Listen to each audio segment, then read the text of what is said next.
Bueno, pues muchísimas gracias en venir, tanto los que estáis presencial como online. Continuamos con los seminarios del programa de deterioro neurológico y para mí hoy es un placer que pueda haber venido hoy la doctora Vanessa Hidalgo. Ella pertenece, bueno, es profesora titular en psicobiología y pertenece al laboratorio de neurociencias social y cognitiva, ¿verdad? Bueno, y hoy nos va a dar una charla sobre estrés y consecuencias cognitivas, que eso lo tenemos todos, con lo cual es muy importante. ¿Vale? Pues muchísimas gracias. Vale, gracias, Carolina. Bien, ¿se oye así bien? Y si me muevo y todo también, ¿no? Que yo tiendo a moverme. ¿Sí? Bien. Bueno, buenas tardes a todos. Como bien ha presentado ya, me ha presentado Carmina, yo soy actualmente profesora titular de psicobiología en la Universidad de Zaragoza, en Teruel, pero me formé, me licencié, me doctoré y comencé mi etapa como profesora aquí en la Universidad de Valencia, universidad con la que desde mis inicios sigo trabajando y por tanto los resultados, los trabajos que voy a presentar hoy aquí se enmarcan en esta línea que seguimos, que empezamos y seguimos trabajando en el Laboratorio de Neurociencia Social Cognitiva. Bien. Esto ya empieza a no ir. No va. ¿Fallos técnicos? No. Mira ahora. Vale. Bien. En nuestro día a día estamos sometidos a múltiples y diferentes situaciones de estrés, ¿no? Bien.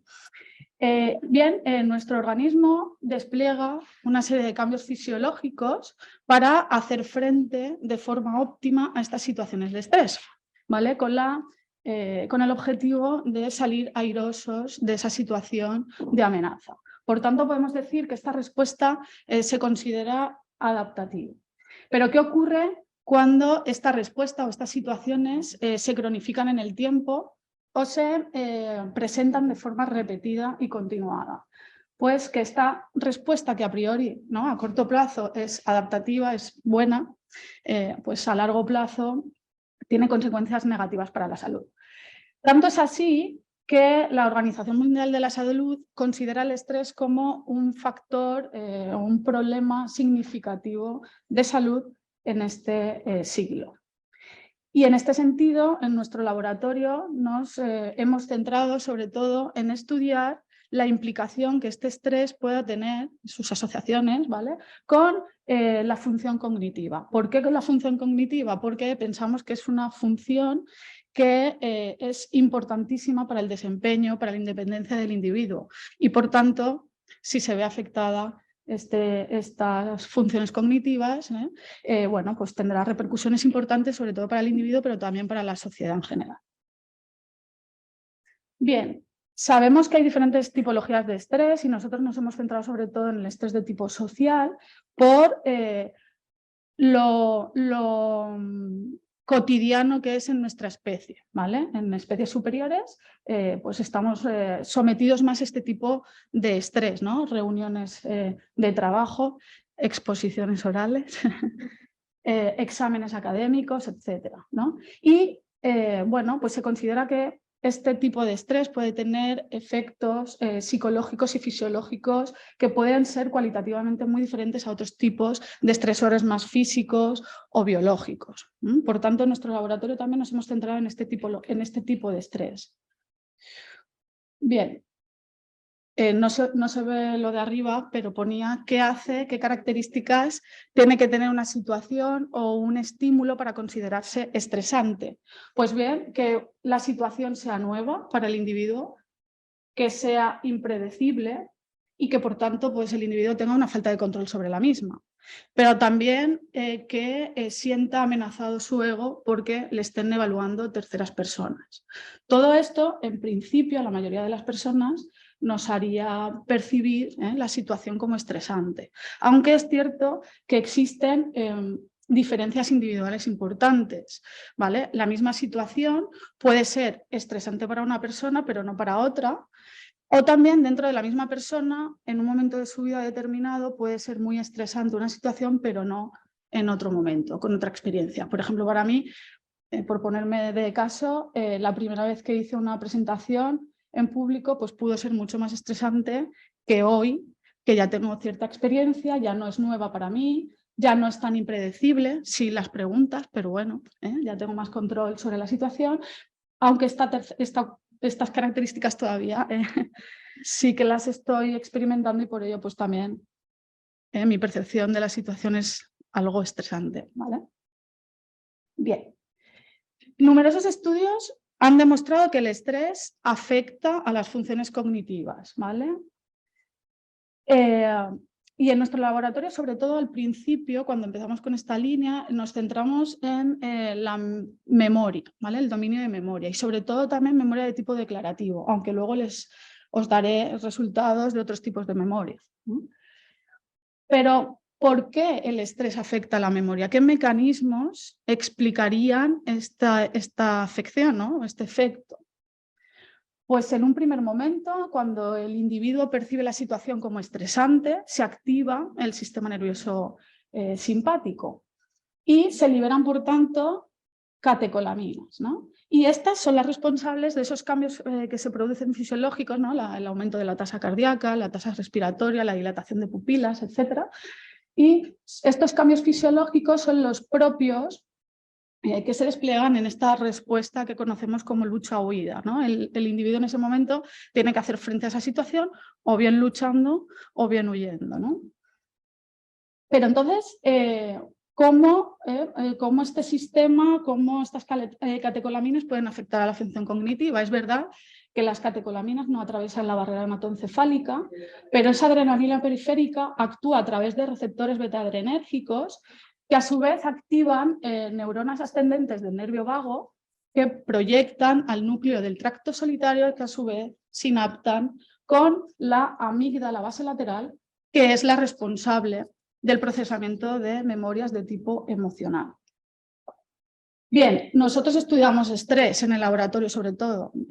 Entonces, las catecolaminas se extraen a través de muestras de sangre. Entonces, bueno, pinchar, ¿no? Extraer sangre es per se ya estresante. Para evitar sesgar nuestros resultados, nosotros recogemos la activación de este sistema midiendo la respuesta cardiovascular con pulsómetros, instrumentos de actividad cardíaca y con la medida de alfa-amilasa que la recogemos con muestras de saliva. El alfa-amilasa es una enzima que es un indicador indirecto también de activación de este sistema.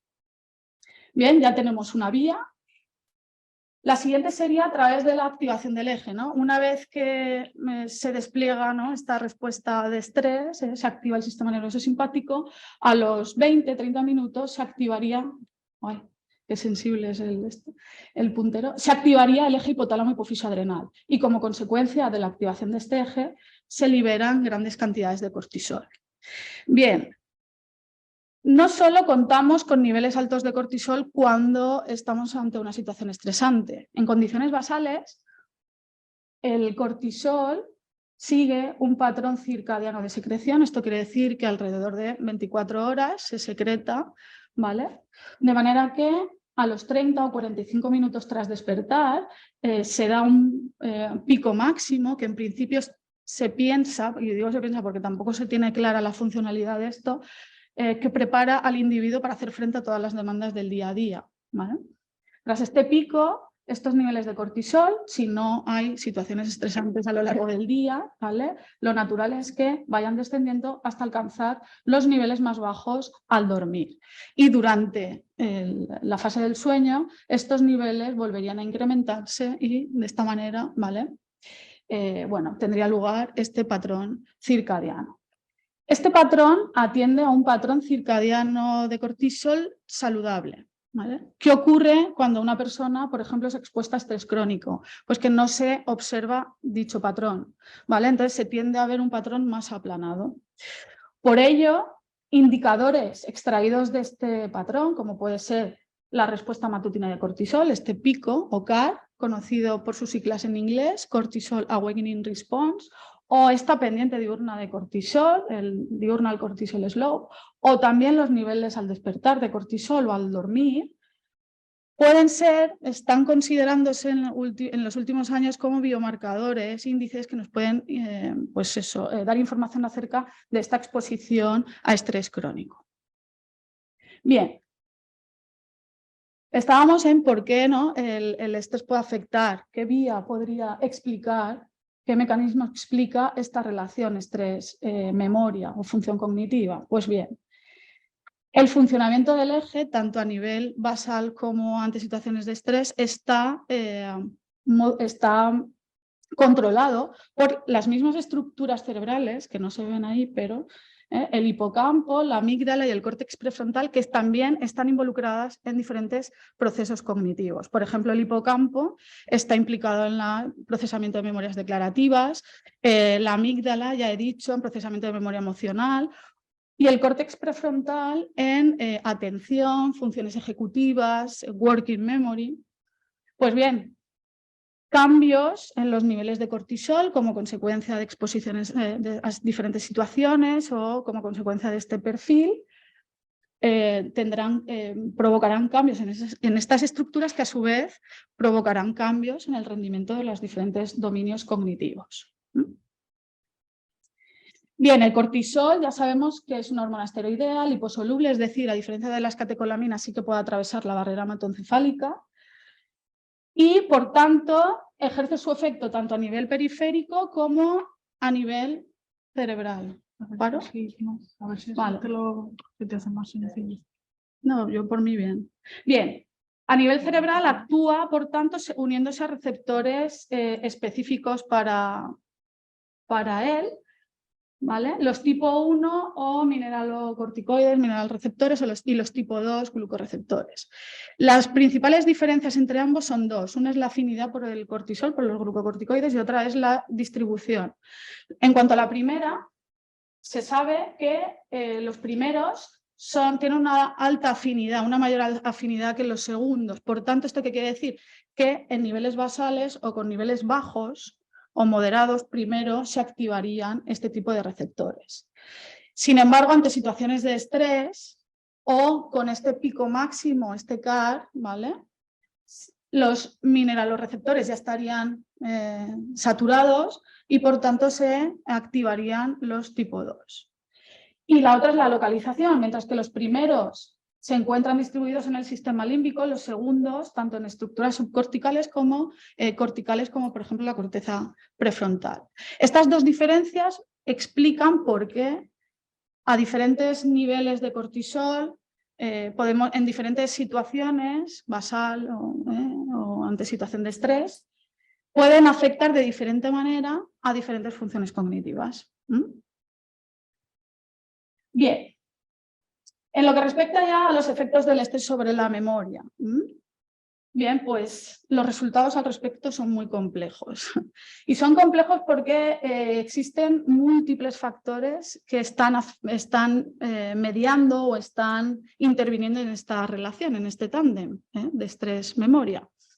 Entre ellos, el tipo de memoria. No es lo mismo una memoria de tipo declarativa que una working memory, una memoria de trabajo que una prospectiva, por ejemplo. La fase de memoria, y en esto ahora luego os enseñaré estudios al respecto. La memoria cuenta con 3 fases, ¿no? Una primera de aprendizaje o adquisición del material, una segunda de consolidar ese material y una tercera de evocar ese material. Ya hay autores que indican una cuarta que se llama una reconsolidación. Pues bien, también se ha observado que no es lo mismo aplicar el estrés antes de la adquisición que antes de la consolidación que antes de la recuperación. También el tipo de material a recordar, no es lo mismo recordar palabras que imágenes, que historias, etc.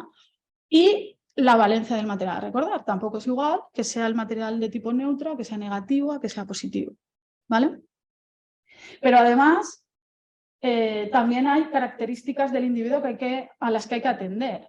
Hay muchas, ¿vale? Yo aquí me estoy centrando sobre todo en las que desde el laboratorio hemos atendido, hemos investigado.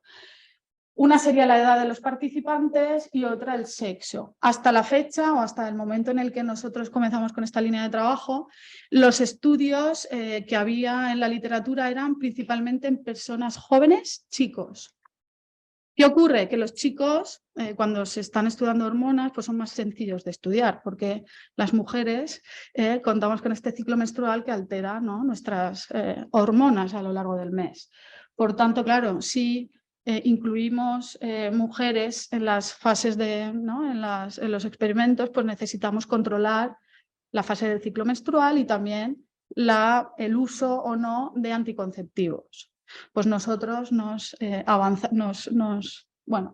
pues tuvimos en cuenta esto. Y también la edad es importante. Hasta la fecha, como ya he dicho, habían estudios solo en jóvenes o muy poquitos en mayores. Y nosotros creemos que es importante atender a la edad de la persona, en tanto en cuanto hay diferencias significativas en la forma de envejecer de las personas en relación a su función cognitiva. Existen diferencias importantes en ese decline cognitivo asociado a la edad, y el estrés es uno de los factores importantes a tener en cuenta en estas diferencias. Por tanto, creemos que es muy importante atender a esta característica de la persona también.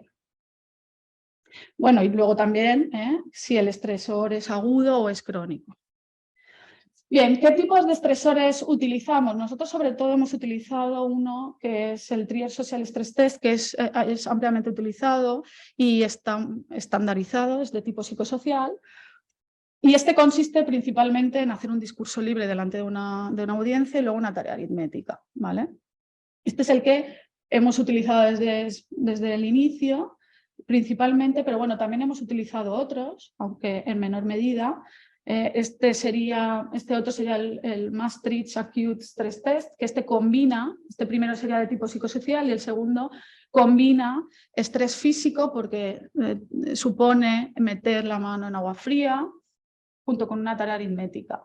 En ambos casos se graba para, ¿vale?, recoger más información de la persona y también para que la persona se sienta evaluada por aquello de que perciba la situación como estresante. Y también recientemente, en un estudio que estamos llevando a cabo en Teruel, por ejemplo, en la Universidad de Zaragoza, hemos utilizado un examen académico de primero de psicobiología, el primero de la carrera, ¿vale?, como un estresor de tipo más ecológico, ¿vale?, más cercano a la realidad, bueno, totalmente real.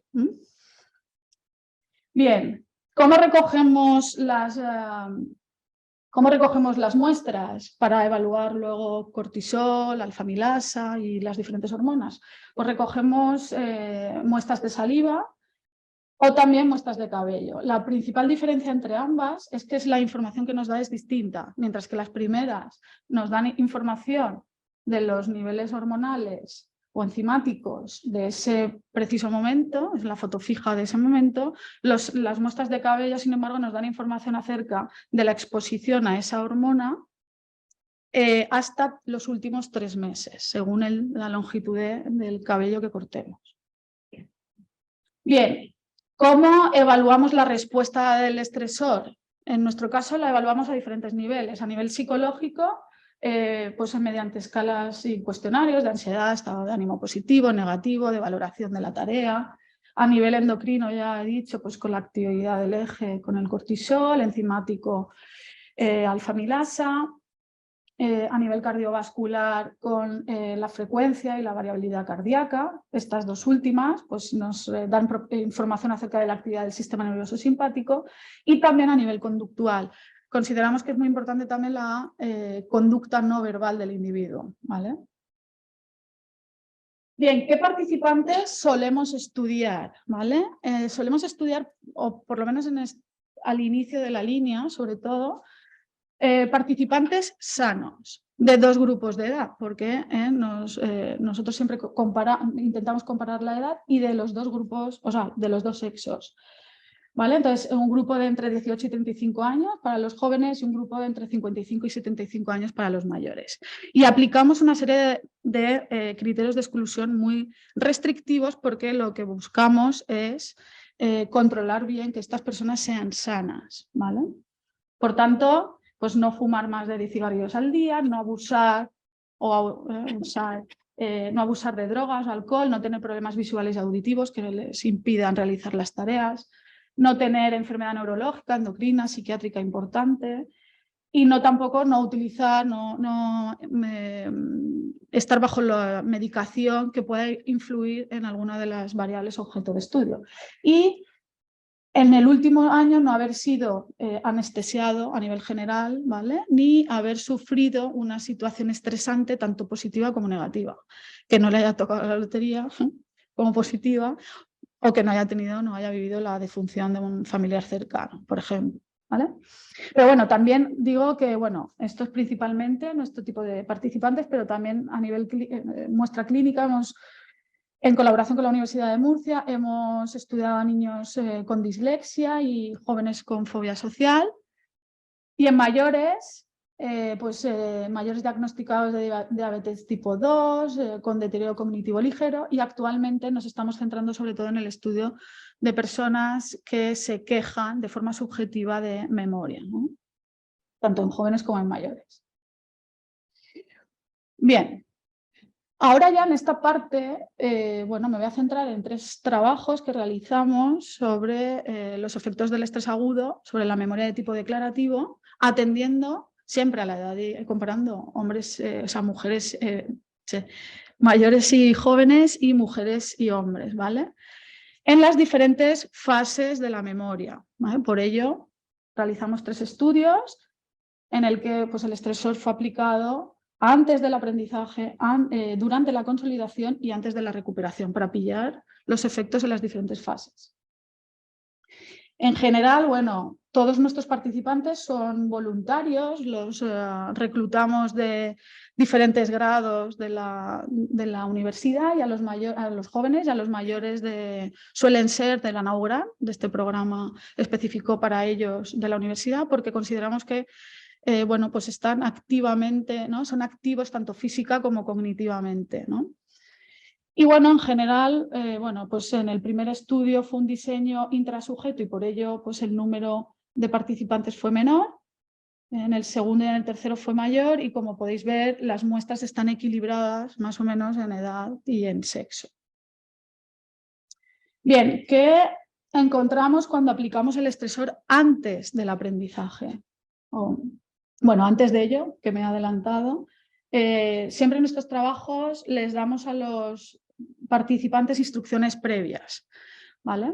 Deben mantener sus hábitos generales, no realizar actividad física fuerte el día de antes, no beber alcohol la noche de antes y beber solo agua y no comer, no tomar ningún tipo de estimulante, por ejemplo café o nicotina, etcétera, las 2 últimas horas antes de venir al laboratorio. En este diseño de este primer estudio, los participantes vinieron tanto a su condición estrés como a su condición control, ¿vale?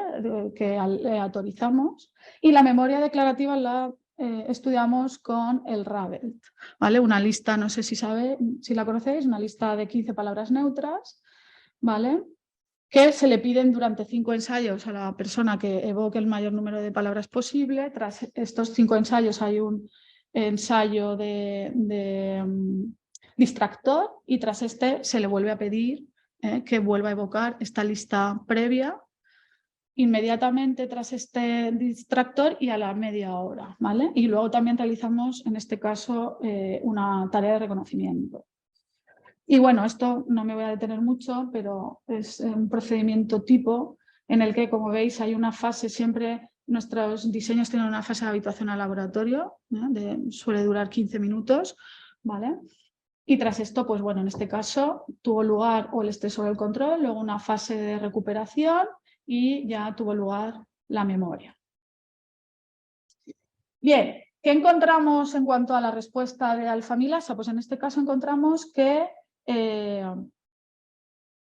hubo un claro efecto de la condición, de manera que los niveles de alfa-amilasa fueron superiores en la situación estresante que en la control. Como algo puntual, porque en el resto de trabajos no lo hemos encontrado, encontramos un efecto de la edad, de manera que los mayores tuvieron niveles en general mayores que los jóvenes y no encontramos diferencias de sexo. Esto es algo que se mantiene a lo largo de todos los trabajos. Y en cuanto a la respuesta de cortisol, bueno, también hubo un claro efecto de la condición, de manera que los niveles de cortisol fueron mayores en la condición estrés que en la control. No hubo efecto de edad, no suele haberla, ¿vale? Y sí que encontramos el efecto del sexo que repetidamente se observa en la literatura. Los hombres suelen presentar una respuesta mayor que las mujeres, da igual la edad.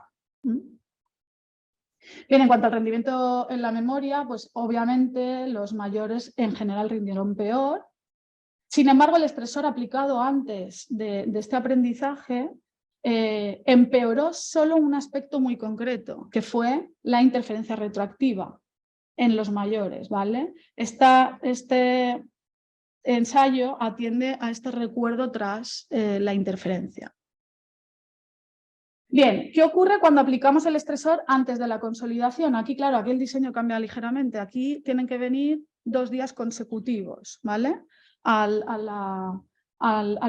laboratorio. Igual, hay una fase de habituación y en este caso el tipo de material a recordar fueron imágenes, ¿vale? Imágenes positivas, negativas y neutras extraídas del IAS, ¿vale?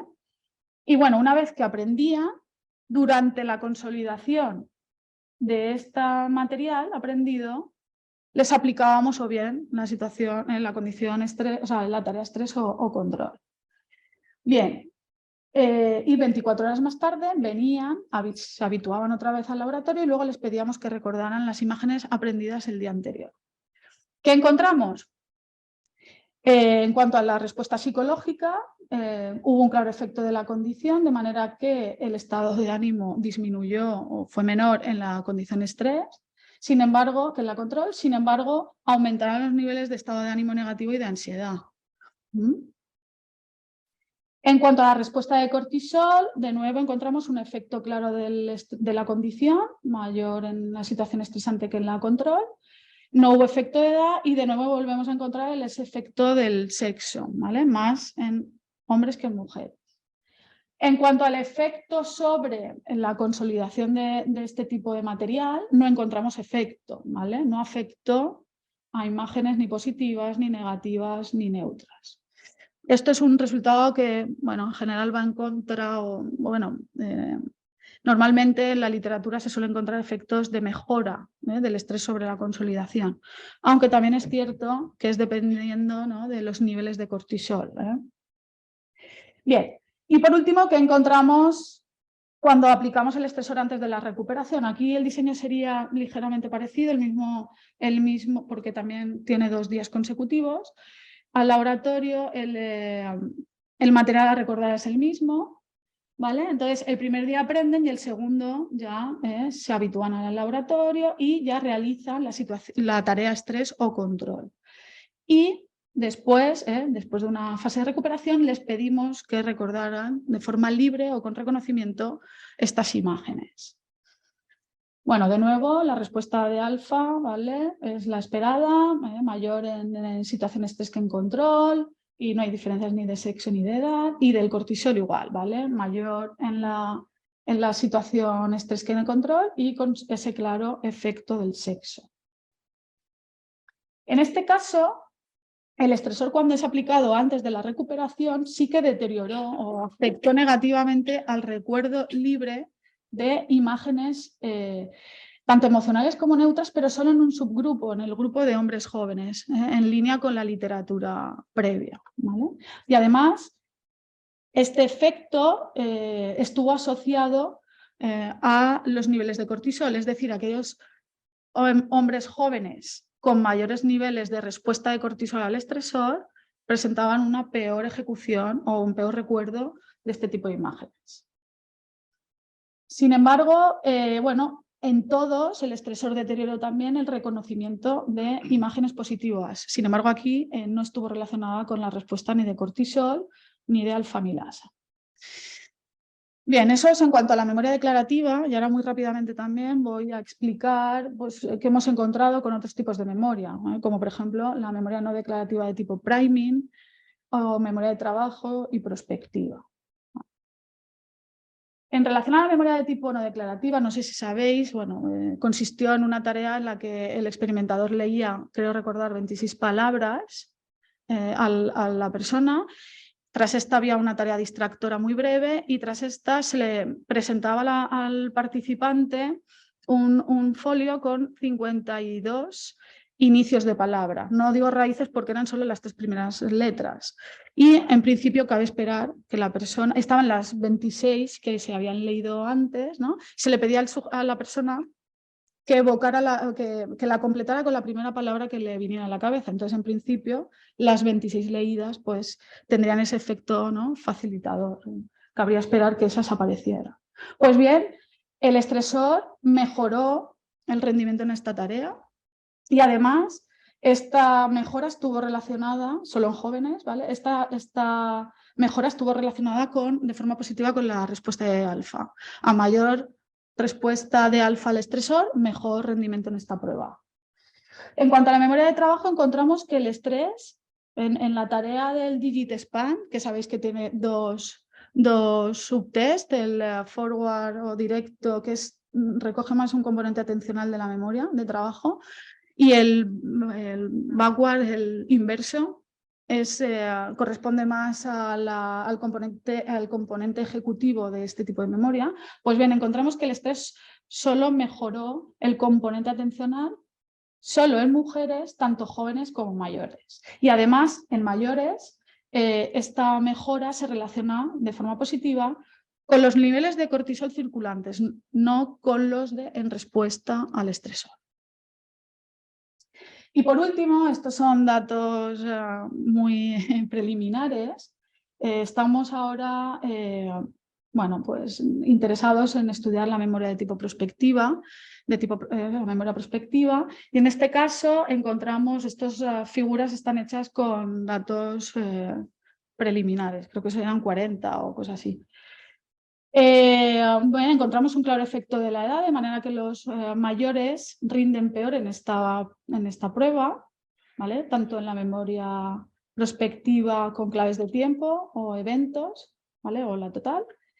Y en cuanto al efecto de la condición, también encontramos que el estrés deteriora este tipo de memorias, ¿vale? Bien. Esto por lo que respecta a los resultados encontrados a estrés agudo. Otro interés ha sido también por nuestra parte ver la relación entre el estrés crónico y el rendimiento cognitivo, y para ello hemos utilizado, como si recordáis, los índices de este patrón circadiano de cortisol y los hemos relacionado con diferentes pruebas de memoria. Y de esta manera hemos encontrado que un CAR de mayor magnitud está relacionado con una peor ejecución en aquellas pruebas de memoria que son dependientes de hipocampo, ¿vale? Memorias declarativas. Mientras que un CAR de menor magnitud hemos visto que se asocia con una peor ejecución en funciones cognitivas dependientes del córtex prefrontal, ¿vale? Más working memory. Sin embargo, el diurnal cortisol slow no hemos visto asociación alguna con la función cognitiva. Y ya como otro indicador de exposición a estrés crónico, los niveles de cortisol en cabello. También hemos visto que niveles moderados en este tipo de muestra de cortisol, ¿vale?, se asocian con un mejor rendimiento tanto en memoria declarativa como en memoria de trabajo y funciones ejecutivas. Por tanto, ya para concluir, bueno, observamos que el estrés agudo provoca, el estresor utilizado en nuestro caso, provoca una consistente respuesta tanto a nivel psicológico como fisiológico. Existen las claras diferencias de sexo en esa respuesta de cortisol al estresor, de manera que los hombres siempre responden con mayor magnitud que las mujeres. En general, el estrés agudo no afecta ni a la memoria de trabajo ni a la memoria declarativa, excepto que en el caso de los mayores afectaría esa interferencia retroactiva y en el caso de los jóvenes, solo en los chicos, en los hombres, afectaría la recuperación, ¿vale? Si bien es cierto que la parte de jóvenes va en línea con los resultados encontrados anteriormente por otros investigadores, La falta de efectos que observamos nosotros en mayores nos hace pensar que los mayores podrían ser menos sensibles a los efectos que el estrés se observa que tiene en jóvenes. Y esto puede ser debido a que pues, con la edad sabemos que hay una reducción de la sensibilidad y la densidad de los glucorreceptores, lo que podría disminuir los efectos que el cortisol pudiera tener sobre el hipocampo, y también con la edad se produce un descenso en la conectividad funcional entre amígdala e hipocampo, lo que también podría llevar a una reducida actividad de la amígdala. Además, encontramos que el estrés agudo mejora el priming en jóvenes y el componente atencional de la memoria de trabajo, es decir, dos tipos o dos dominios cognitivos más dependientes de corteza, neocórtex o de corteza prefrontal, pero deteriora la memoria prospectiva, y la memoria prospectiva estarían implicadas estructuras tanto típicas de la declarativa, hipocampo, como de las más función ejecutiva o working memory. Un CAR de mayor magnitud está asociado con un peor rendimiento en memoria de tipo declarativa y de menor magnitud con pruebas de working memory y función ejecutiva. Y por último, que los niveles moderados de cortisol en cabello parece que están asociados con un mejor rendimiento cognitivo en mayores. Y por último, como mensaje final, creemos que es importante atender a las diferencias individuales, sobre todo en nuestro caso la edad y el sexo de los participantes, así como a otros factores relacionados con el tipo de memoria y el estresor, para entender los efectos que este tiene sobre la función mnésica, ¿vale? Y bueno, aquí los miembros del grupo, que algunos estáis, sobre todo de esta foto aquí, algunos, los miembros del grupo en diferentes momentos, y muchas gracias.